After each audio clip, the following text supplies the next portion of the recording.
Chers frères et sœurs, bienvenue dans la paix du Seigneur. Vous êtes en ligne depuis São Paulo avec le pasteur missionnaire Moussa Diabaté.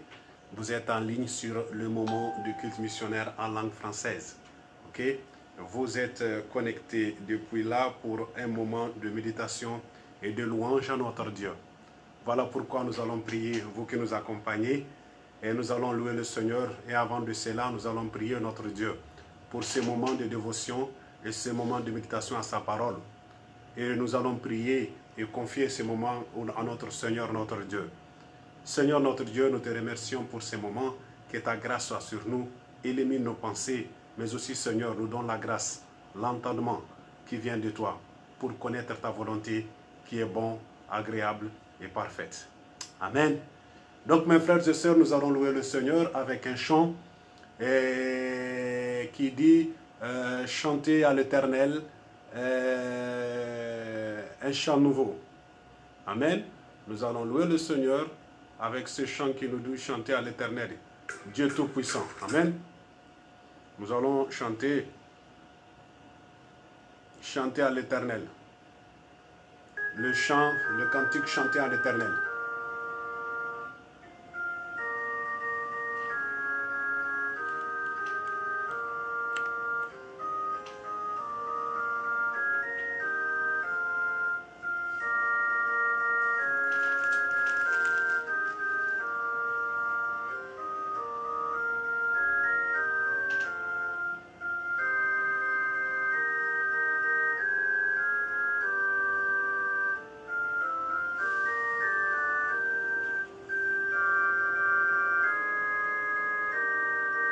Dieu soit loué, mon frère, ma soeur. Nous sommes en train de louer le Seigneur avec un chant chanté à l'Éternel. Ok? Que Dieu nous bénisse et nous allons chanter ce chant, chanter à l'Éternel. Parce que l'Éternel est bon et sa miséricorde dure pour toujours. Louons le Seigneur.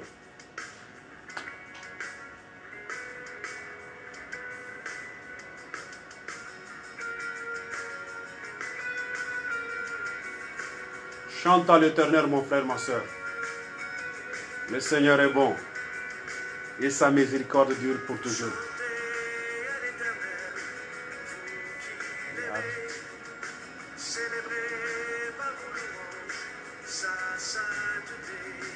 Louez le Seigneur avec sa sainteté.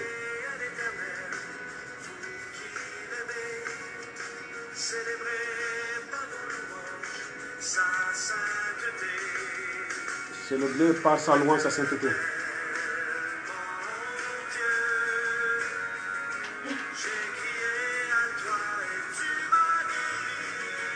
Gloire à Dieu.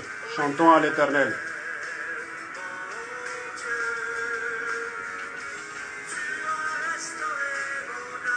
Le Seigneur a restauré mon âme. Seigneur, tu as restauré mon âme.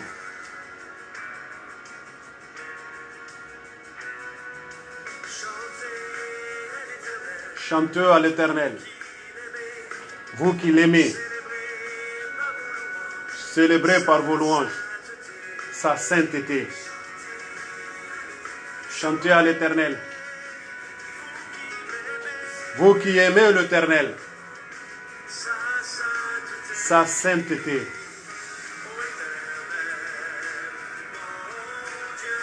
L'Éternel, mon Dieu, j'ai crié à toi, tu m'as guéri. Ô Éternel, mon Dieu, tu as restauré mon âme.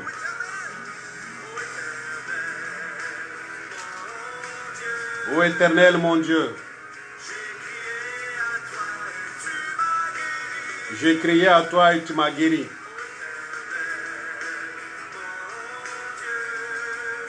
Ô Éternel, mon Dieu,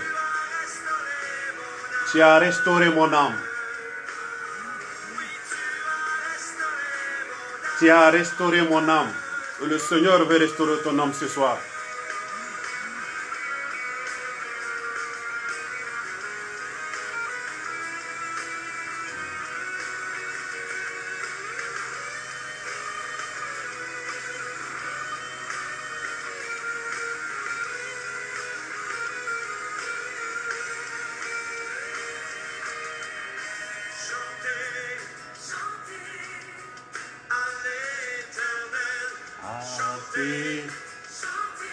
Chante mon frère.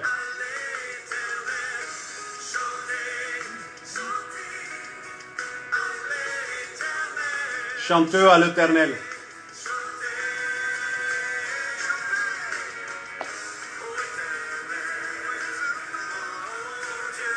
Ô Éternel mon Dieu, j'ai crié à toi et tu m'as guéri. Ô Éternel mon Dieu, tu as restauré mon âme. Ô Éternel mon Dieu, mon frère, ma soeur, l'Éternel Dieu a restauré ton âme, il a restauré ta famille, il a restauré ta vie, il a sauvé ton âme, il t'a guéri, tu l'as invoqué, il t'a répondu. Mon frère, ma soeur, toi et ta famille, là où vous êtes, je vous salue dans la paix et la grâce de notre Seigneur Jésus. Reçois ce moment, la grâce de Dieu dans ta maison. Reçois ce moment, la paix de Dieu avec toi. Mon frère et soeur, c'est un moment précieux, un moment de louange et adoration à notre Dieu. Louons le Seigneur avec ce chant qui dit, ce cantique qui dit, Dieu Tout-Puissant.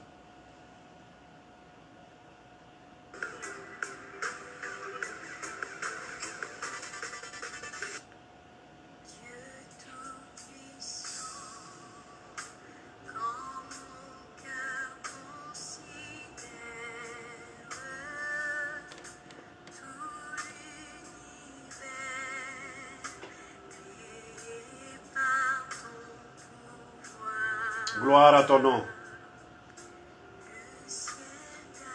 Le ciel d'azur,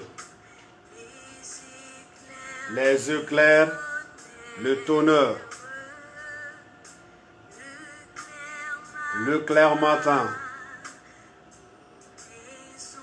ou les ombres du soir.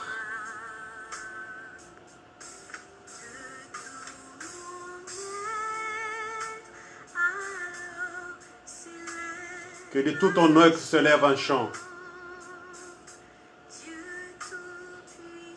Dieu Tout-Puissant, que tu es grand.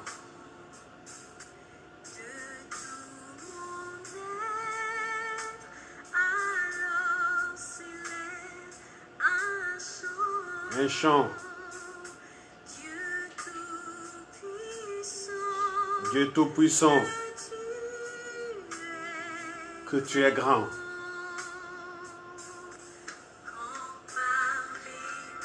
Quand par les bois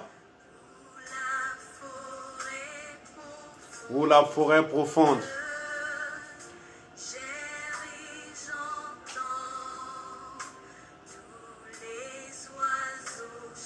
tous les oiseaux chantaient. Quand sur les monts, la source avec son onde, livre aux zéphyrs son chant doux et léger.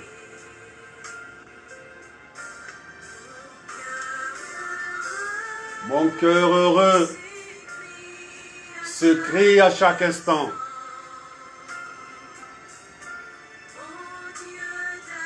Ô Dieu d'amour, que tu es grand. Mon cœur heureux se crie à chaque instant.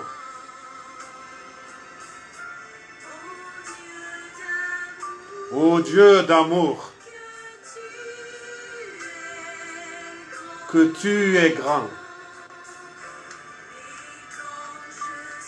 Et quand je songe au sublime mystère,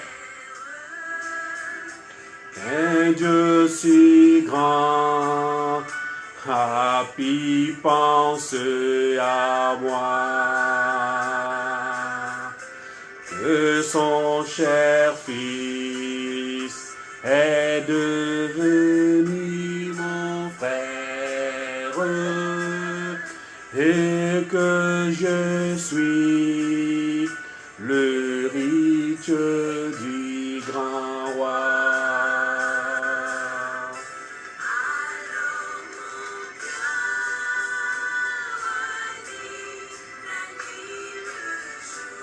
Mon cœur redit la nuit et le jour que tu es bon. Ô Dieu d'amour. Alors mon cœur redit la nuit et le jour que tu es bon, ô Dieu d'amour.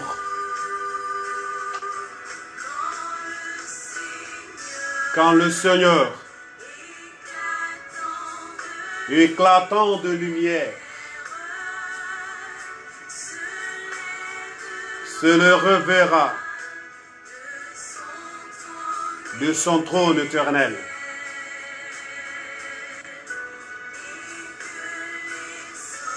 Et que les hommes, les douleurs de la terre,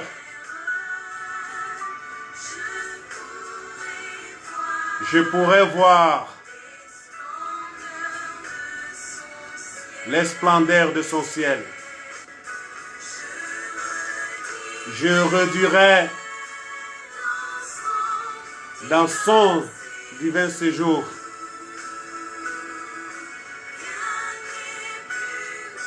rien n'est plus grand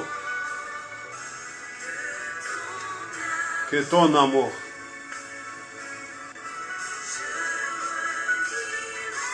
Je redirai dans son divin séjour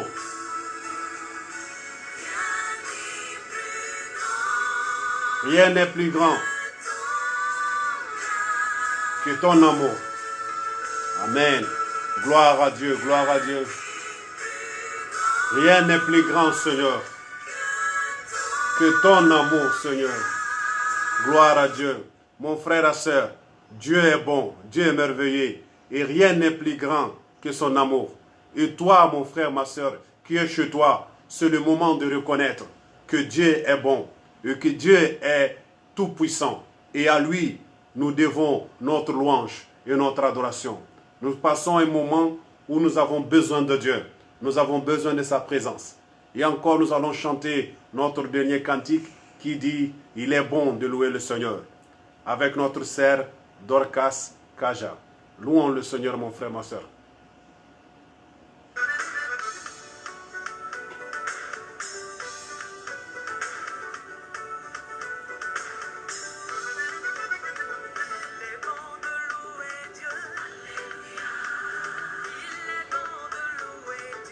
Alléluia, il est bon de louer Dieu.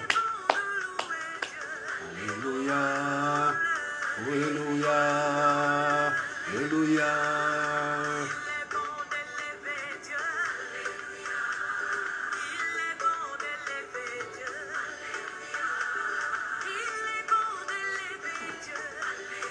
Levons-le, levons-le.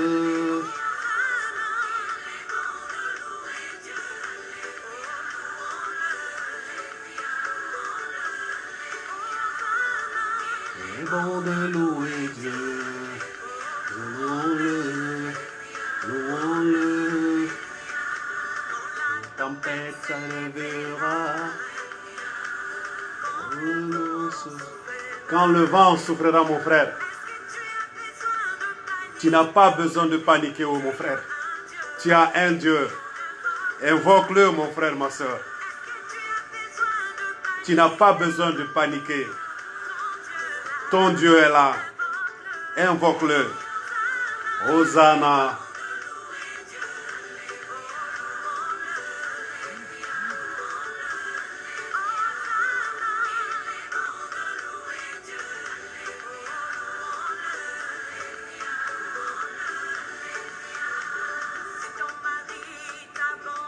Mon frère, si ton mari t'abandonne, et même si ta famille ne veut plus de toi, tu n'as pas besoin de féticher. Tu as un Dieu. Invoque-le, mon frère, ma soeur. Tu n'as pas besoin de féticher, mon frère. Ton Dieu est là. Invoque-le, mon frère, ma soeur. Hosanna.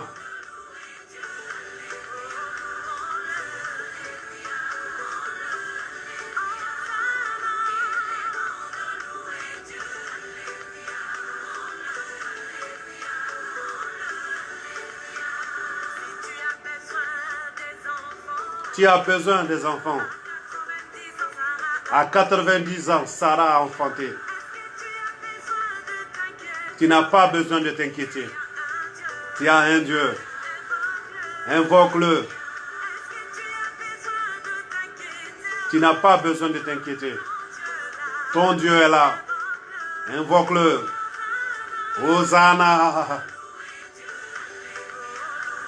Louons-le. Hosanna.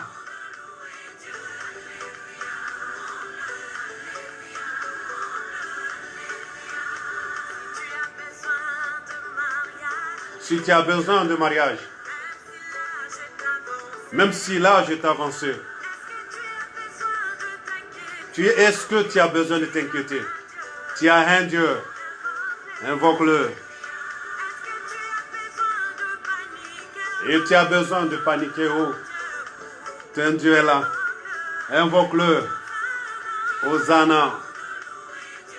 Loue le Seigneur, mon frère, lève le nom de Dieu.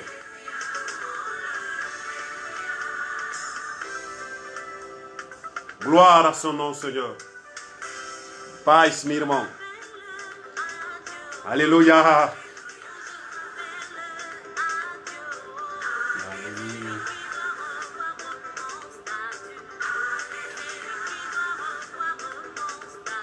Alléluia. Alléluia. Alléluia. Alléluia.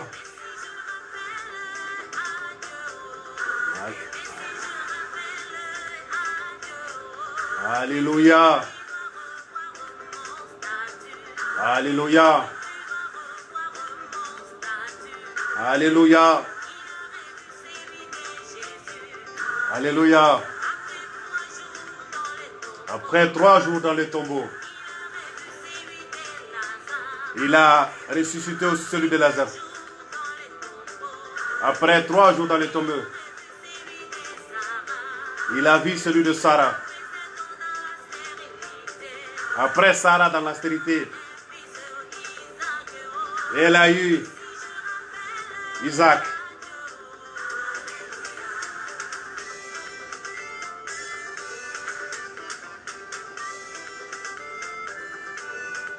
Gloire à Dieu. Loue le Seigneur, mon frère. Réjouis-toi. Tu as un Dieu. Tu as Jésus. Alléluia, mon frère, ma soeur. Loue le Seigneur. Réjouis-toi dans le Seigneur.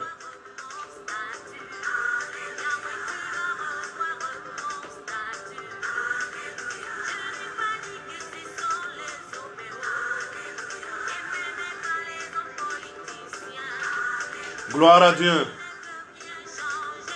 Les hommes politiciens ne peuvent pas changer. Tu te rappelles à un Dieu. Tu te rappelles Dieu. Ce Dieu qui doit revoir ton statut. Ce Dieu qui doit revoir ton statut.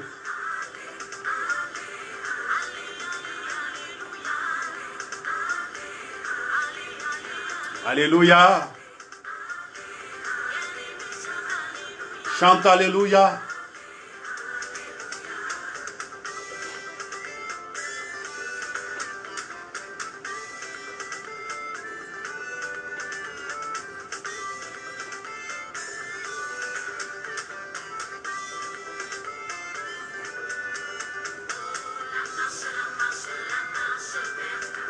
La marche.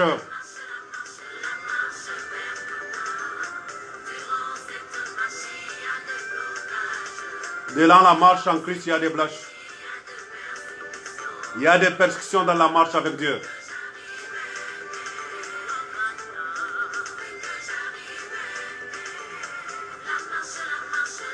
La marche vers Canaan. La marche vers Canaan.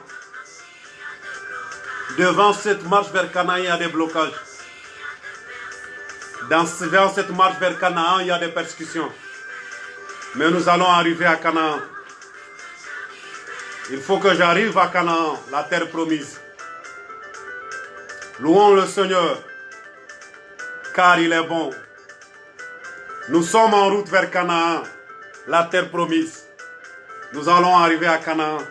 Sur le chemin, il y a des épreuves, il y a des persécutions, mais arriver à Canaan. Là, la nouvelle ciel et la nouvelle terre. Nous allons vers Canaan, notre demeure. Louons le Seigneur. Élevez le nom de Jésus, car il est bon. En route vers Canaan, le peuple de Dieu glorifie son nom. Loue le Seigneur, mon frère.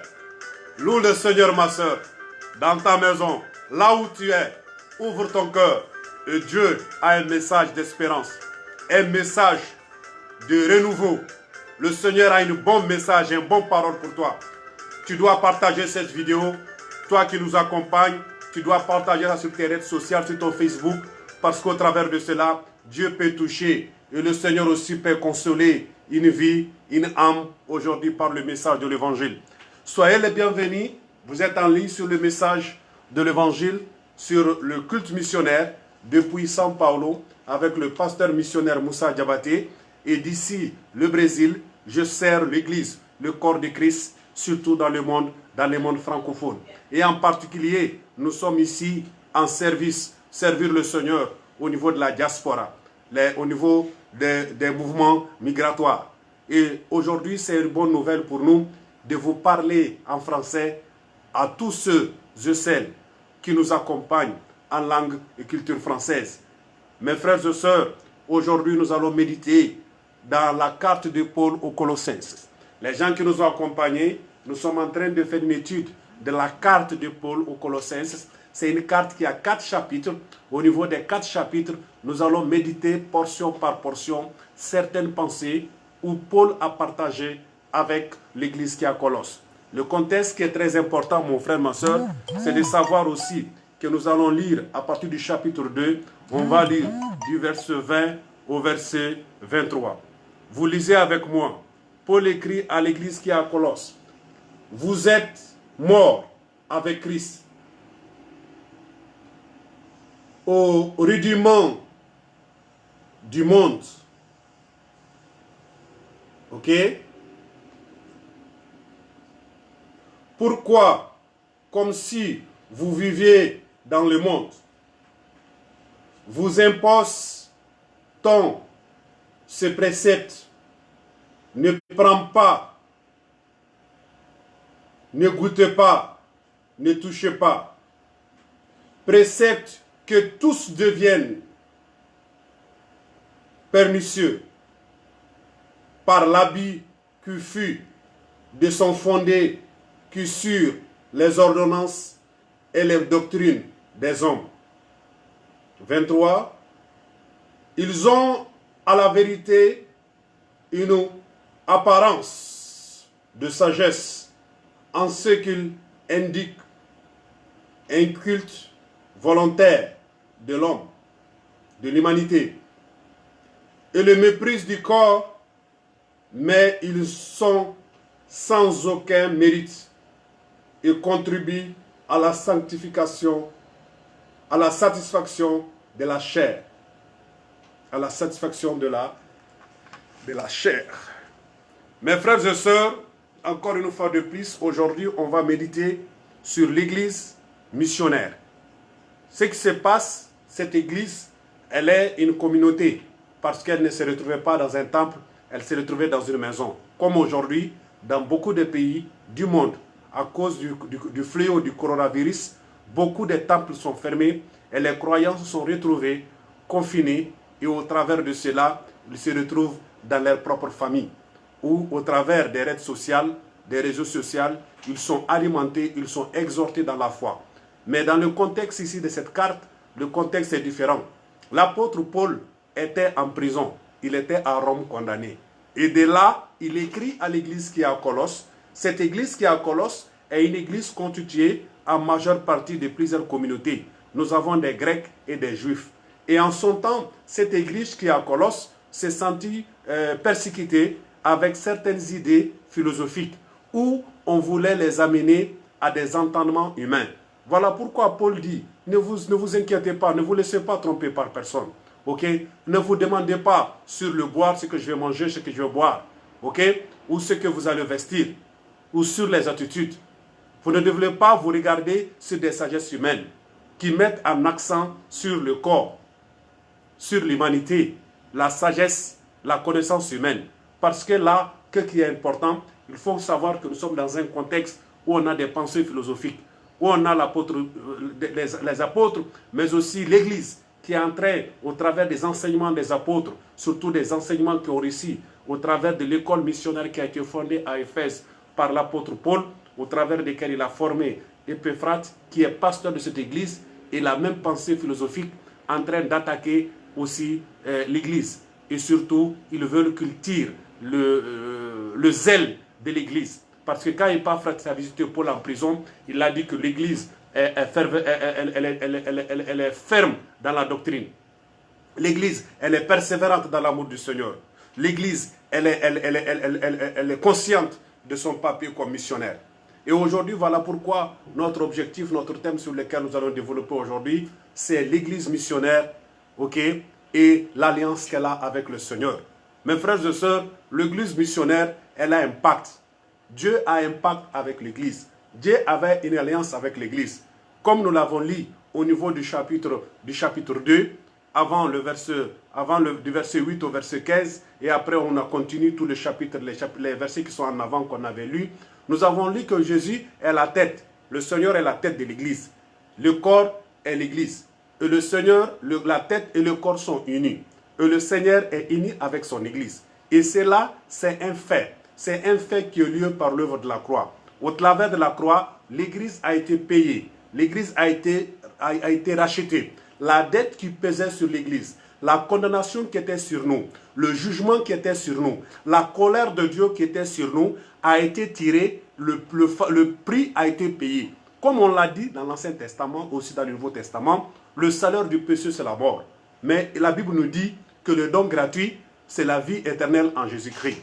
Et c'est ça le message de l'espérance. C'est ça que Paul est en train d'écrire pour l'Église qui est à Colosse. Vous ne devrez pas vous laisser intimider, vous ne devrez pas vous laisser influencer par des vaines doctrines, des sagesses humaines qui veulent vous tirer sur le fait de l'œuvre de la croix, de l'œuvre du Seigneur, de votre alliance, de votre identité en Jésus. Et beaucoup de fois, mon frère et soeur, dans beaucoup de communautés, même aujourd'hui, dans notre ère, cette église a été fondée à l'an 62-63 de notre ère chrétienne.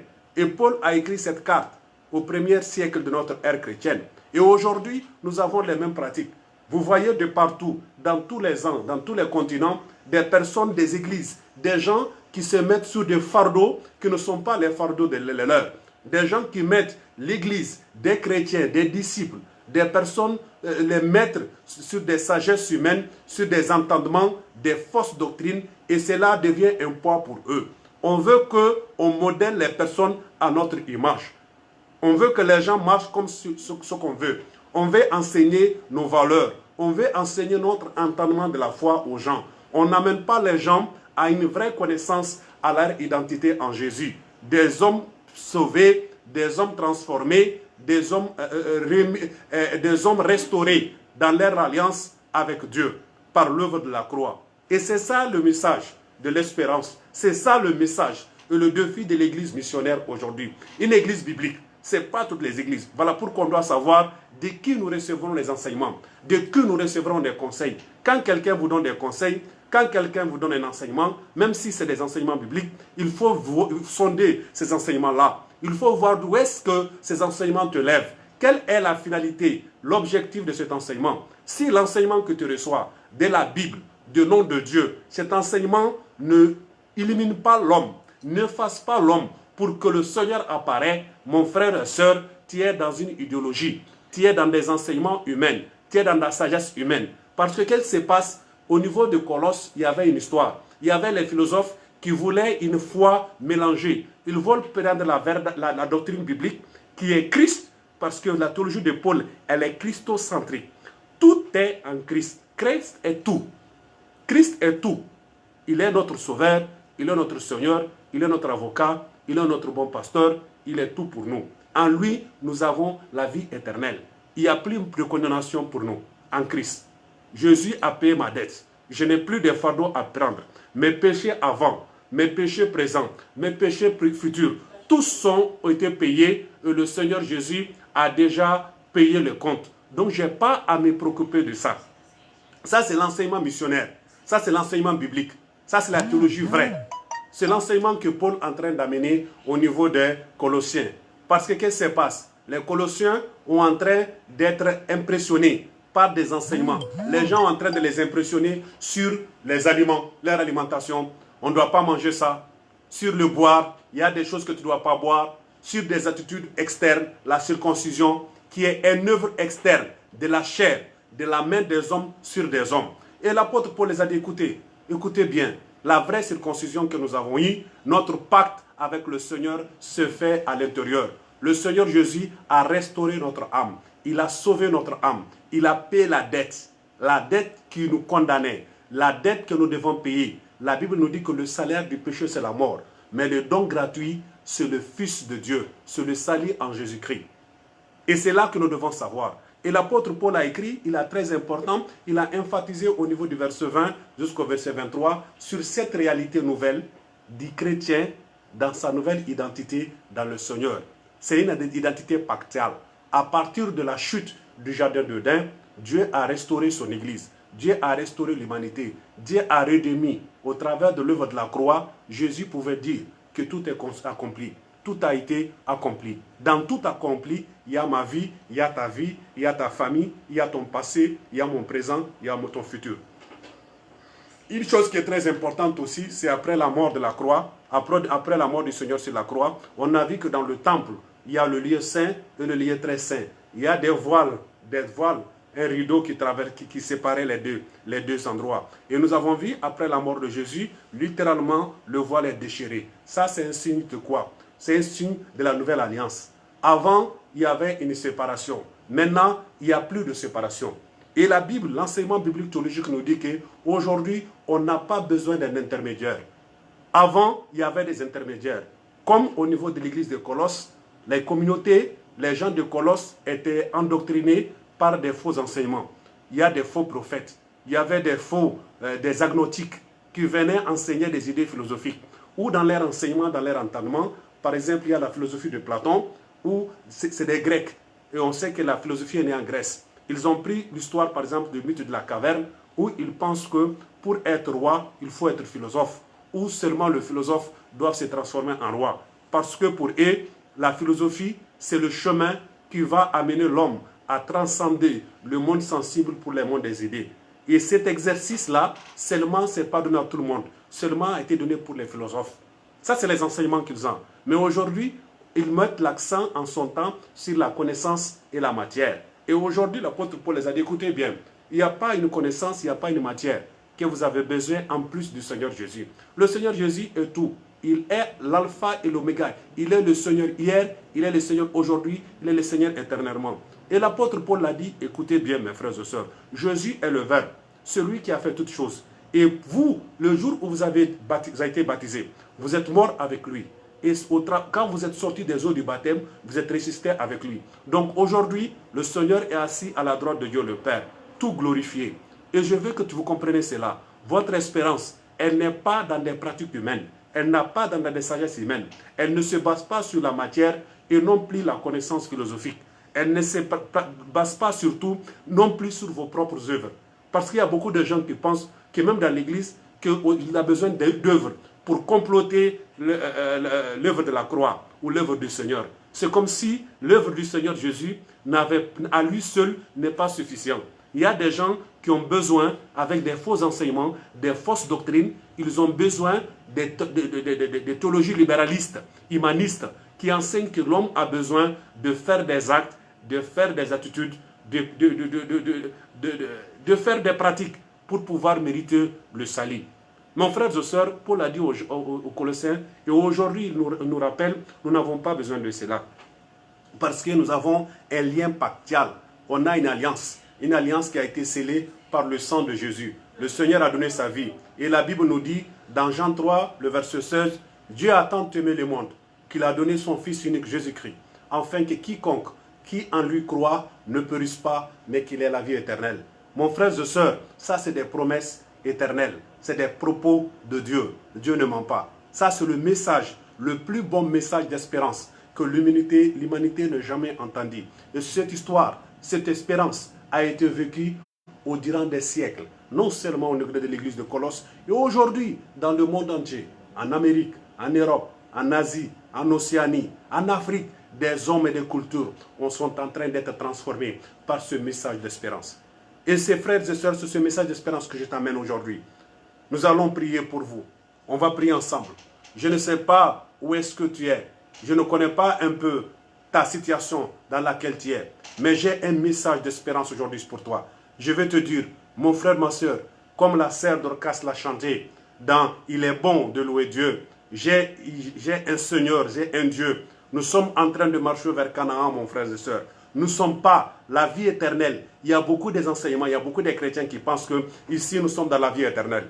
Et ici, dans ce monde, ils veulent vivre le paradis. Mon frère et soeur, ça c'est des faux enseignements. Nous sommes des pèlerins. On n'est pas d'ici. Jésus a dit, Père, je laisse l'église, je laisse mes enfants, je laisse les disciples dans le monde. Ils ne sont pas du monde, mais je les laisse dans le monde. Écoutez bien. Donc nous sommes ici dans ce monde, nous avons une mission, nous avons un mandat. Le Seigneur a une alliance avec l'église. Le Seigneur a un pacte avec l'église. Au travers de l'église, le Seigneur a des desseins pour l'humanité. Parce que le Seigneur a une seule institution ici sur cette terre, au travers de laquelle le Seigneur a une alliance. Le Seigneur a un pacte. Le Seigneur parle directement. Et au travers de tout ce que le Seigneur veut faire dans le monde, le seul chemin, le seul moyen, la seule bouche que le Seigneur a sur cette terre, c'est son corps du Christ, c'est l'Église. Voilà pourquoi l'Église a une grande responsabilité aujourd'hui. Aujourd'hui, nous avons un fléau qui est le coronavirus, qui est en train d'attaquer le monde entier. C'est un moment où l'Église, au lieu d'être omise, au lieu de démissionner, c'est le moment que l'Église prend sa responsabilité. Parce que Dieu premier, avant de traiter avec la société, avant de traiter avec les institutions, il a un traitement avec l'Église. Pourquoi? Parce qu'au travers de son traitement avec l'Église, au niveau de l'épreuve, il va communiquer sa volonté à l'Église. Et au travers de l'Église, l'Église va lever cette volonté de Dieu que l'Église va proclamer pour le monde, pour l'humanité, pour le salut de l'humanité. C'est ça le message. Voilà pourquoi, mon frère, quand aujourd'hui nous sommes en train de passer par cette situation, on ne doit pas se lamenter. C'est le moment où l'Église doit se restaurer. C'est le moment où l'Église doit s'unir. C'est le moment où on n'est pas le moment de questionnement. On n'est pas dans les moments de jugement. On n'est pas dans les moments de la condamnation. Au contraire, nous ne devons pas rester, nous ne devons pas accepter les pensées de condamnation. Parce que nous ne sommes pas des hommes condamnés. Le Seigneur déjà a pris notre condamnation. Nous devons vivre dans l'espérance. Nous devons faire des messages d'espérance. Nous ne devons pas prendre des fausses informations, des fausses nouvelles. Moi, je reçois des nouvelles de partout. Je reçois des messages de partout. Il y a tellement de théories de partout. Mais maintenant, qu'est-ce qu'on doit faire? Quelle est la position que l'Église doit faire? L'Église a un pacte. L'Église a une alliance avec son Seigneur. Mon frère et soeur, tu peux prendre l'exemple de Moïse. Moïse, quand Dieu a appelé Moïse, Moïse était à une relation particulière avec Dieu. Dieu a fait un pacte avec Moïse. Ok? Et c'est avec Moïse, à Moïse que Dieu parlait sur le mont. Quand Moïse a pris le peuple dans le désert pour l'amener à Canaan, Dieu est en train de parler, Dieu communiquait directement avec Moïse. Et au travers de Moïse, c'est Moïse qui venait remettre le message de Dieu aux hommes. Les 10 commandements, le Seigneur a parlé avec Moïse. Quand il a parlé avec Moïse, Moïse a pris sur le mont Sinaï, il a écouté, il a pris ses messages et le Seigneur a mené, il a transmis ce message pour les hommes. Ok? Et indépendamment que les hommes obéissent ou non, dans leur rébellion, qui faisait la restauration, qui édifiait, c'était à Moïse. Pourquoi? C'est à Moïse avec lui que Dieu a fait l'alliance. C'est avec lui que Dieu a remis. Dieu le parle de manière verbale. Et mon frère, je sors le pasteur. Tu es serviteur, tu es homme de Dieu. C'est maintenant que tu dois comprover cela. Parce que les serviteurs de Dieu, les pasteurs, les hommes de Dieu et l'Église reçoivent directement la parole de Dieu. Dieu parle directement à eux. Et au travers d'eux, ils transmettent, ils s'occupent d'alimenter le peuple. Donc tu dois faire attention sur les messages que tu es en train de passer maintenant. Tu dois faire attention sur l'alimentation que tu es en train de donner aux pauvres maintenant. Parce que le pauvre a faim. Avec cette épreuve, tout le monde a peur. les gens sont en train de passer par des moments difficiles. On est en train de passer par des moments sans emploi. Les gens sont confinés. Il y a des lieux où il y a la faim, il y a la soif. Les gens sont désespérés. Il y a des gens qui ont perdu des membres de la famille. Ok? Donc c'est le moment que toi qui es serviteur de Dieu, toi qui es église biblique missionnaire, c'est le moment que tu dois prendre ta responsabilité. Allez penser, allez envoyer un message d'espérance là où il n'y a pas d'espérance. Les qui sont attristés, tu les consoles. Ça, c'est notre message. Nous ne sommes pas à un moment de condamner. C'est le moment de restaurer. C'est le moment de prêcher. C'est le moment de proclamer. Et c'est le moment aussi de prendre notre responsabilité comme église. L'église, ce n'est pas un lieu où les gens se réunissent. Les gens viennent, ils paient les enfants. Non, on a des frères et sœurs. Il y a des gens de ta communauté qui sont en train de passer par des nécessités. C'est le moment que l'église, au moment où les gens sont abattus, au moment où les gens sont confinés, c'est le moment que l'église doit assumer sa responsabilité d'église. Cela ne veut pas dire qu'on doit violer les règles et les principes d'isolement. Non, au contraire, au contraire, au contraire, au contraire. Mais l'église, dans sa mission, doit s'occuper des siens. Il y a les anciens, il y a des personnes qui sont très âgées, qui sont isolées, qui n'ont pas les conditions ou les forces de se mouvoir. L'église doit créer des dynamiques, chercher des personnes qui vont s'occuper de ces personnes-là. Il y a des gens qui ont des situations d'isolement. Ils n'ont pas à boire, ils n'ont pas à manger, les magasins sont fermés. C'est le moment d'aider les gens à se ravitailler. Ça, c'est les relations de l'église. Avant de commencer à toucher les autres. Moi, je me rappelle, j'étais très touché quand je vis en Italie. En Italie, c'est un des pays qui était très touché.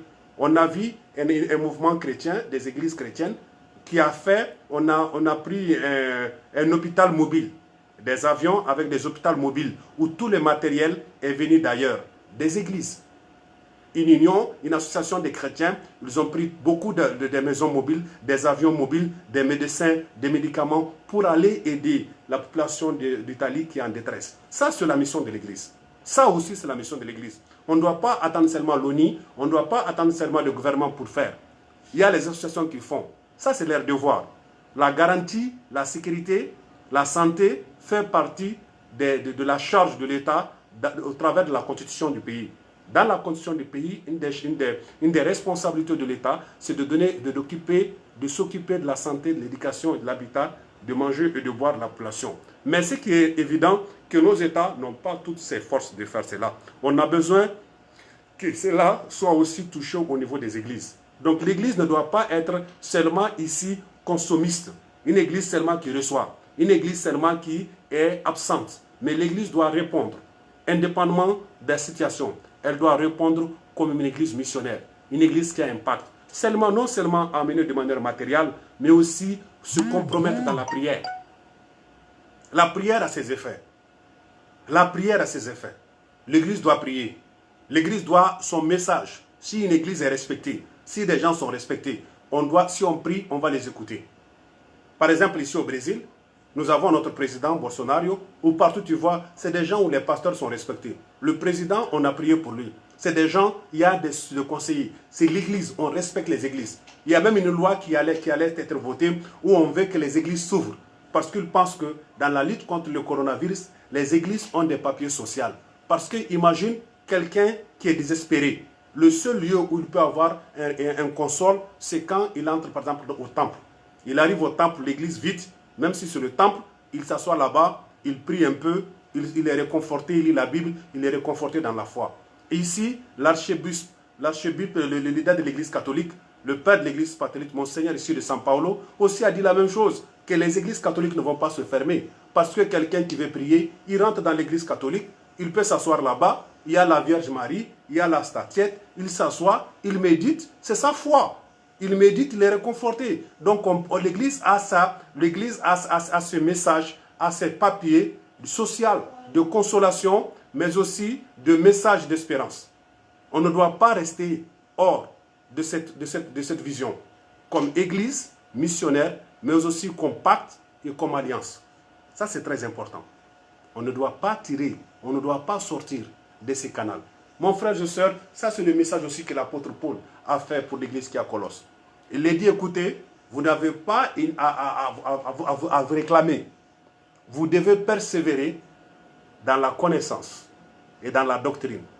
Dans la doctrine qui est la connaissance du vrai Dieu. Connaître Dieu, ce n'est pas seulement des propos. Connaître Dieu, ça va se manifester, Jésus a dit à ses disciples, pour que le monde soit, pour que le monde croie en moi, vous les chrétiens, vous les frères et sœurs, vous devez vous aimer les uns les autres. Quand vous allez vous aimer les uns les autres, le monde va voir. Cela signifie que quoi? Nous devons avoir une relation pratique. Le christianisme n'est pas une religion, c'est une relation. C'est une relation avec moi-même, une relation avec mon prochain, une relation avec mon Créateur. C'est ça le christianisme, ce n'est pas une religion. C'est une relation. Une relation de l'homme avec Dieu, de l'homme avec son prochain et de l'homme avec lui-même. Et aujourd'hui, plus que jamais, le monde a besoin de l'Église. Le Seigneur a besoin de l'Église. Dieu a besoin de l'Église. Pourquoi? Au travers de l'Église, Dieu veut bénir l'humanité, l'humanité éprouvée, et que Dieu vous bénisse. Que Dieu bénisse nos leaders. Que Dieu bénisse ta famille. Si ta famille, au niveau de ta famille, c'est qu'on a dit, ici au Brésil, les églises ont commencé à s'exploser. Parce qu'on a fermé les temples à cause de coronavirus. On a interdit les cultes publics. On fait les cultes dans la maison. Mais l'église a explosé. Au lieu des gens, par exemple, aujourd'hui, je fais le culte le matin en portugais, le soir en français. Tu vas voir, l'église, il y a des centaines de milliers de personnes du monde entier qui sont en train de suivre le culte. Aujourd'hui, je fais des cultes. Aujourd'hui, j'ai les membres de mon église qui étaient en République dominicaine, qui étaient dans d'autres pays, qui ont accompagné le culte. Vous comprenez? Donc ce Dieu qui est en train, Dieu missionnaire, il a une alliance avec son église. Il n'abandonne pas l'église, même si nous passons par des épreuves. Nous devons reconnaître que Dieu est Dieu. Dieu s'occupe de nous avec une finalité. Dieu est en train de nous parfaire pour une œuvre glorieuse. Nous sommes en route vers Canaan. Canaan, nous ne sommes pas encore arrivés. Il y a de ces faux prophètes qui disent que c'est la fin du monde. Non, mon frère, la fin du monde va arriver quand l'église va assumer sa responsabilité de missionnaire. La fin du monde, le jour où l'heure n'est pas connue. Mais c'est vrai qu'on a des prémices des derniers temps. Nous sommes dans les derniers temps. Parce que les guerres, les conflits, les maladies, tout cela, ça a été prédit dans la parole de Dieu. Mais cela encore nous amène à encore plus de vigilance. À encore plus de prendre prise de conscience de notre Dieu et aussi de nos valeurs chrétiennes. Et que Dieu vous bénisse. Mon frère, ma soeur, Dieu a un pacte avec toi. Dieu a une alliance avec toi. Dieu a une alliance avec ta famille. Voilà pourquoi Dieu a créé des conditions où les temples se ferment pour que ta famille devienne une église. Pour que tu reprends à faire le culte dévotionnel en famille. Pour que tu reprends à s'occuper de tes siens, de tes enfants, de ta femme, des plus âgés. Pour que tu puisses commencer à manger avec ta famille. Je sais un peu, ici en Europe, les gens ont une vie folle. Vous quittez 4 h du matin, tout le monde dort. Tes enfants grandissent, tu n'as même pas de relation avec tes enfants. Parce que du lundi 7 jours sur 7, tu n'as pas du temps, tu ne fais que travailler. Un monde fou. Et aujourd'hui, Dieu a changé le concept. Tous les gens se sentent confinés. Et les gens ont eu le temps de savourer les choses les plus précieuses. Parce que mon frère, ma soeur, Dieu en premier lieu, dans les 10 commandements. Et le second point, la famille. La famille est le second ministère d'après Dieu. L'église ou la religion ou la relation avec les autres vient en troisième lieu. Donc ta famille, aujourd'hui beaucoup de gens ont détruit cette relation. Dieu, famille, église. Les gens ont mis l'église au-dessus de la famille. Il y a même des gens qui ont mis l'église au-dessus de Dieu. Des gens qui n'ont même pas de relation avec Dieu, ils veulent avoir des relations avec l'église. Pour des intérêts humains. Et c'est ça que l'apôtre Paul est en train d'écrire pour les Colossiens. Vous ne devrez pas changer l'ordre des choses. Premier, votre identité, elle est en Dieu. Vous avez été sauvés par Dieu. Vous avez été restaurés par Dieu. Et Dieu a créé une alliance avec vous au travers de la famille.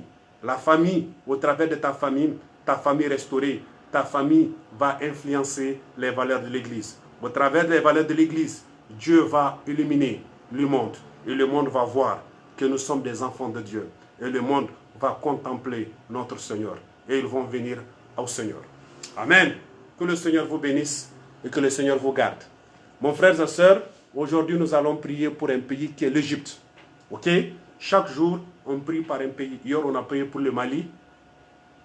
Et aujourd'hui, le matin, dans le culte français, en portugais aussi, on a intercédé pour le Mali. Et ce soir, on va intercéder pour l'Égypte. Et demain matin, j'aurai le culte en français. Et aussi, on va intercéder aussi pour l'Égypte. Donc, les mêmes sujets de prière en français seront transversés aussi en portugais. Ok? Et que le Seigneur glorifie et que le Seigneur vous bénisse. Donc, l'Égypte a sa capitale, c'est Cairo. Ok? L'Égypte, c'est la capitale, c'est Caire. Elle est dans le nord de l'Afrique. L'Égypte se retrouve dans le nord de l'Afrique. Et le président de l'Égypte s'appelle Abdel Fattah al-Sisi. Abdel Fattah el-Sisi, c'est le président de l'Égypte. Donc l'Égypte, elle a 101 millions d'habitants, 200 000. Elle a 101,2 millions d'habitants. Ok? Et au niveau de l'Égypte, ce qui est très important, on va avoir, on sait que l'Égypte, au travers de sa situation géopolitique, l'Égypte a une influence historique.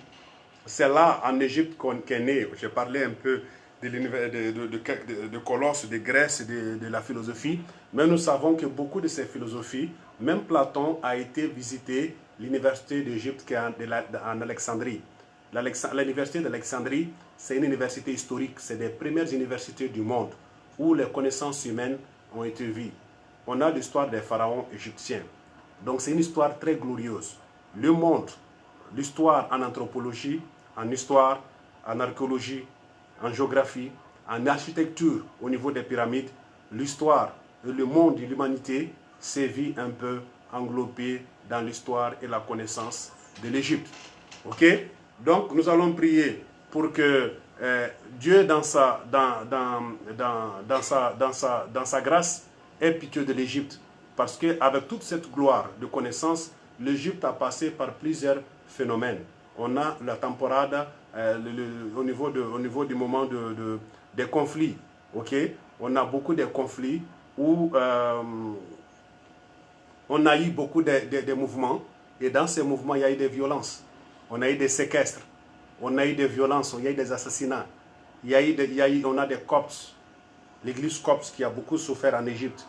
Et nous allons prier que le Seigneur, n'est-ce pas, comme fait justice à l'église qui est en Égypte.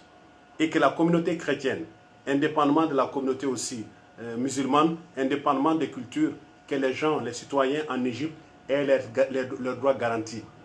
Leurs droits garantis par la Constitution et qu'ils soient traités au même pied d'égalité. Ok? On va prier pour le président et les autorités de l'Égypte qui sont en train de prier, qui sont en train de faire tout pour créer une société égalitaire et juste. Nous allons prier aussi aux extrémistes, les extrémistes qui sont dans le nord de l'Afrique. Hier, on a prié pour le Mali. On a sait qu'il y a des extrémistes. Ces extrémistes ont pris toute la bande sahélienne, mais aussi le nord de l'Afrique. Donc, nous allons prier que ces extrémistes-là, qui sont en train de faire des oppressions, qui sont en train de faire des massacres, que le Seigneur même leur donne la grâce et le Seigneur change un peu leur vision du monde et de la société. Prions.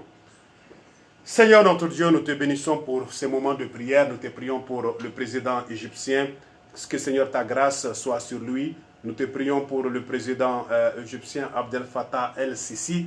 Nous prions aussi pour son gouvernement. Nous prions que Seigneur, ta grâce soit sur l'Égypte. Que ce pays, au niveau du chef de gouvernement, au niveau du président, que tu lui donnes la sagesse, qu'il puisse créer ses travaux, ses activités, son travail politique de créer une société juste, égalitaire en Égypte, que cela soit pour la gloire de ton nom, Seigneur. Nous prions aussi pour les sociétés et aussi les cultures qui ont été d'être influencées au travers de l'injustice, surtout la communauté chrétienne. Nous avons vu des cultures, des ethnies, les Coptes qui sont en train de souffrir des massacres. Okay? Que ta grâce soit avec eux. Aussi que tu restaures la justice et l'égalité sociale au niveau de l'Égypte. Seigneur, nous prions aussi que les mouvements extrémistes, que ces extrémistes puissent connaître ta volonté et qu'ils puissent respecter non seulement les droits humains, mais aussi qu'ils puissent reconnaître que Dieu est bon et que ta miséricorde les touche et qu'ils aient miséricorde des autres. Au nom de Jésus, nous prions. Amen. Amen. Amen. Donc, mon frère et soeur, bienvenue. Tu es en train de suivre le culte missionnaire depuis São Paulo. Ici, c'est le pasteur Moussa Diabaté. Je suis missionnaire. Je travaille ici avec la diaspora. Je suis pasteur de l'Église de l'Assemblée de Dieu du Sud de São Paulo, où nous travaillons avec les mouvements migratoires et aussi nous prions que dans ta grâce, Dieu, dans sa grâce, le Seigneur bénisse l'Afrique, que le Seigneur bénisse l'Égypte, que le Seigneur bénisse le Brésil et le Seigneur bénisse le monde. Seigneur, nous allons prier demain, ce dimanche. Je prie que tu puisses partager cette vision, que tu puisses partager ces vidéos, parce que la semaine prochaine, si par exemple, jusque-là, nous on va continuer, on continue de rester à la maison. Normalement, on devait sortir cette semaine, mais jusqu'à présent, la décision n'est pas tombée. Donc, probablement, on va rester encore quelques semaines ici à la maison. Donc, qu'est-ce qui se passe? La semaine prochaine, on risque de voir les aires de culte. Les aires de culte en français, au lieu d'être à 18h, c'est des cultes qui vont être à 3h, à 15h. À 15h, heure Brésil, ça fait 18h, 15h, 18h, 19h, heure africain. Parce que j'ai compris aussi que 18h maintenant, 19h, il fait très tard en Afrique dans certains pays, où nous avons 3 heures, 4 heures ou 5 heures de différence. Et aussi, parce que la semaine prochaine, je vais commencer à travailler. Je travaille en ligne, je suis chercheur et beaucoup de nos activités vont être faites en ligne. Donc je suis obligé de donner des cours, je donne des cours et les cours seront en 19h, à l'heure du en ligne. Donc on est obligé de revoir un peu notre temps. Mais à 19h ici, heure du Brésil, ça me fait 22h ou 23h ou 2h du matin en Afrique. Donc je vais changer un peu l'agenda. Mais le Seigneur nous bénisse à 15h. Je crois que 13h, c'est une heure bonne. Si on est à la maison, je vais prendre le culte en français à partir du lundi.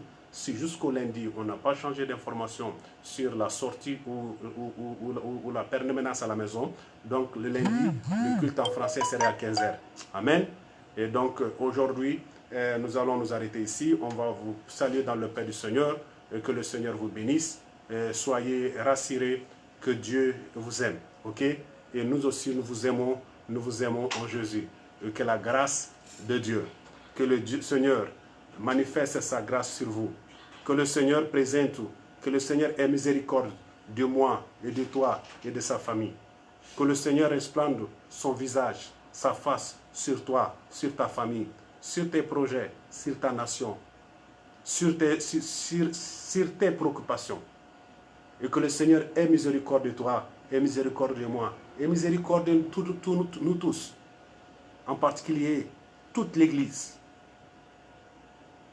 qui est sur tous les continents, dans tous les pays, sur Israël, sur le peuple de Dieu. Et que le Seigneur manifeste sa grâce dans un monde de paix. Au nom de Jésus, Amen. Et que Dieu vous bénisse. Et bonsoir. Et j'espère que le Seigneur vous bénisse et que le Seigneur, dans sa grâce, continue à parler